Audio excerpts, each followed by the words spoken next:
شروع اللہ کے نام سے جو بہت ہی مہربان اور نہایت رحم والا ہے۔ السلام علیکم ورحمۃ اللہ وبرکاتہ۔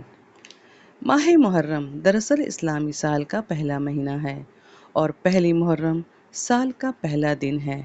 سال کے 4 مہینے حرمت کے مہینے ہیں، جس کا ذکر باری تعالیٰ نے سورہ توبہ آیت 36 میں کیا ہے، اور ان مہینوں میں احترام کا حکم دیا ہے۔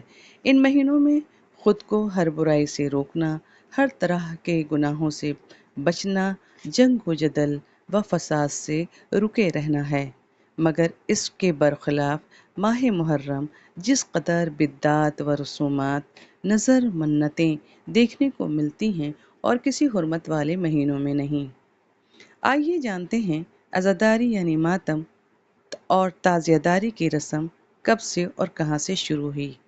پہلی محرم سے 10 محرم تک شیعہ حضرات کے مختلف رسومات، ماتم اور تعزیہ داری امام حسین رضی اللہ عنہ کی شہادت اور واقعہ کربلا کے پردے میں صدیوں سے کیا جا رہا ہے۔ عزاداری فارسی لفظ ہے جس کا مطلب کسی کے انتقال پر ان کی موت کا غم منانا ہے یا سوگوار ہونا ہے۔ شیعہ مؤلف نے اپنی رسالہ عزاداری کی تاریخ میں لکھا ہے کہ عزاداری ہر مسلمان پر فرض ہے۔ ملا باقر ایک زبردست شیعہ مصنف ہیں۔ وہ اپنی مشہور کتاب جلاء العیون میں لکھتے ہیں، جب اہل بیت حسین یزید کے محل میں داخل ہوئے تو اہل بیت یزید نے زیور اتار کر لباس ماتم پہنا، صدائے نوحہ و گریہ بلند ہوئی اور یزید کے گھر میں 3 روز تک ماتم رہا۔ پھر شیعہ مؤلف رسالہ میں لکھتا ہے، حضرت حسین کی شہادت کے بعد 300 برس تک عشرہ محرم میں رونے پیٹنے کی رسم کا کہیں وجود نہ تھا۔ 352 ہجری میں سب سے پہلے معز الدولہ ویلمی نے صرف 10ویں محرم کو بغداد میں حضرت حسین کے ماتم کرنے کا حکم نافذ کیا، اور اس کے بعد معز الدین اللہ فاطمی نے مصر میں بھی حکم جاری کیا۔ ہندوستان میں 6 صدی ہجری تک گریہ ماتم کا کہیں وجود نہیں تھا۔ ہندوستان کے سوا دنیا میں کہیں بھی ابو الماسر رحمۃ اللہ علیہ فرماتے ہیں، معز الدولہ ویلمی نہایت غالی شیعہ بلکہ تبرئی رافضی تھا، اور المعز الدین اللہ فاطمی ایک مجوسی نسل بے دین رافضی تھا۔ جس رسم کی بنیاد یزید نے ڈالی ہو اور معز الدولہ والمعز نے اس کو ترقی دی ہو، ظاہر ہے کہ ایک غیرت مند سنی کو اس سے جس قدر نفرت ہوگی کم ہے۔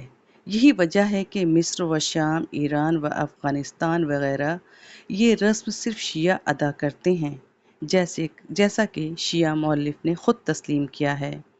ابو المعاصر رحمۃ اللہ کہتے ہیں، ہمایون کے زمانے میں بھی ماتم کا کوئی تاریخی ثبوت موجود نہیں، لیکن اگر ہوتا رہا ہو، اس کی وجہ بھی صرف یہی ہو سکتی ہے کہ اس وقت ایرانی شیعہ ہندوستان میں آ کر آباد ہو گئے ہوں۔ ایرانیوں کی امداد کی وجہ سے ہمایون بھی ان شیعوں کی دلدہی کرتا تھا، چنانچہ شیعہ مؤلف کے رسالہ میں بھی اس کے اشارات پائے جاتے ہیں۔ بہرحال اب تک تھوڑی بہت جہاں یہ رسم ہوتی تھی صرف شیعوں کے ساتھ مخصوص تھی، سنیوں کی شرکت کا کوئی ثبوت نہیں ہے۔ ہاں، جب وہ زمانہ آیا جب بقول مؤلف تمام اطراف ہند میں شیعہ حکمران تھے، اس وقت ان کے حکمرانوں نے حکومت کے زور سے تعزیہ داری و ماتم کی ترویج کی ہو اور سنیوں کو بجبر و اکراہ تعزیہ دار بنا دیا ہو اور اس کا رواج پا گیا ہو۔ یہ تو ابھی نوحہ و ماتم کی تاریخ ہے۔ تعزیہ داری کی تاریخ، یہ تو ایک ایسی بدعت ہے جو کہ ہندوستان کے علاوہ کسی عہد و ملک میں نہیں پایا جاتا۔ حضرت امام حسین رضی اللہ عنہ کی شہادت 61 ہجری میں ہوئی اور تعزیہ کی بنیاد 801 ہجری میں ہندوستان میں ہی پڑی، یعنی امام حسین رضی اللہ عنہ کی شہادت کے 740 سال کے بعد۔ تعزیہ لفظ تعزیت سے نکلا ہے۔ تعزیت کے معنی انتقال پر صبر کی تلقین کرنا یا اظہار ہمدردی کرنا ہے۔ تیمور لنگ کو تعزیہ کا موجد قرار دینا روایت پر مبنی ہے۔ بلکہ شیعہ مؤلف خود اپنی کتاب عزاداری کی تاریخ میں لکھا ہے کہ تعزیہ داری کی تاریخ ابھی تک فراہم نہیں ہو سکی۔ بہرحال مغل بادشاہ عالمگیر کے زمانے سے پہلے تعزیہ کا کہیں ذکر نہیں ملتا۔ عالمگیر کے زمانے میں صرف ایک تابوت تعزیہ کا ذکر ملتا ہے، جس کو بنانے والا شیعہ تھا۔ تعزیہ بنانا یا قبروں کی صورت بنانا جائز نہیں، نہ ہی تعزیہ داروں کی مجلس میں شامل ہونا جائز ہے، اور نہ ہی ایسی کسی مجلس میں شریک ہونا جائز ہے۔ حدیث میں ہے کہ جو شخص کوئی غیر شرعی چیز دیکھے تو اس کو ہاتھ سے مٹا دے، اس کی طاقت نہ ہو تو زبان سے، اور اس کی طاقت بھی نہ ہو تو دل سے برا جانے، اور یہ ایمان کا ادنیٰ درجہ ہے۔ تعزیہ داری کی مجلس ہو یا مرثیہ کی کتاب سننا ہو، اگر مرثیہ کی کتاب میں حقیقی واقعات نہ ہوں تو بزرگوں کی تحقیر ہو تو ایسے مرثیہ نہ سنے جائیں، بلکہ وہ جائز ہی نہیں ہیں۔ یہ ایک تلخ حقیقت ہے اور مشاہدہ ہے کہ ہند و پاک اور بنگلہ دیش میں سنیوں کی ایک بہت بڑی تعداد تعزیہ داری اور سینہ کوبی اور نوحہ خوانی کی مشرکانہ رسم میں مبتلا ہے، اور بہت فخر سے خود کو اہل سنت والجماعت کے لقب سے یاد کرتی ہے۔ اللہ ان کو ہدایت دے۔ نیز تعزیہ داری کے جلوس میں مسلمانوں کی بڑی تعداد تماشا بین کی حیثیت سے موجود ہوتی ہے، جبکہ اس سے اجتناب ضروری ہے، اور سنی بڑے جوش و اہتمام سے تعزیہ داری میں لگے ہیں۔ کس کا تعزیہ اچھا ہے، اور وہ مقابلہ اور انعام کی لالچ بھی شامل ہے۔ یہ امام حسین رضی اللہ عنہ کو کیسی تعزیت ہے۔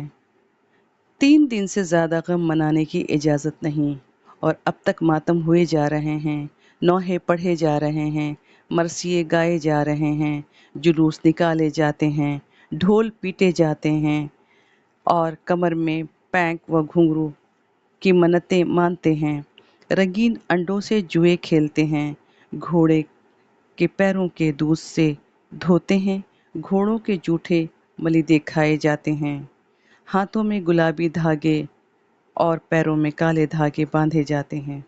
مسلمانوں، یہ دین نہیں ہے ہمارا، سوچنے کا مقام ہے۔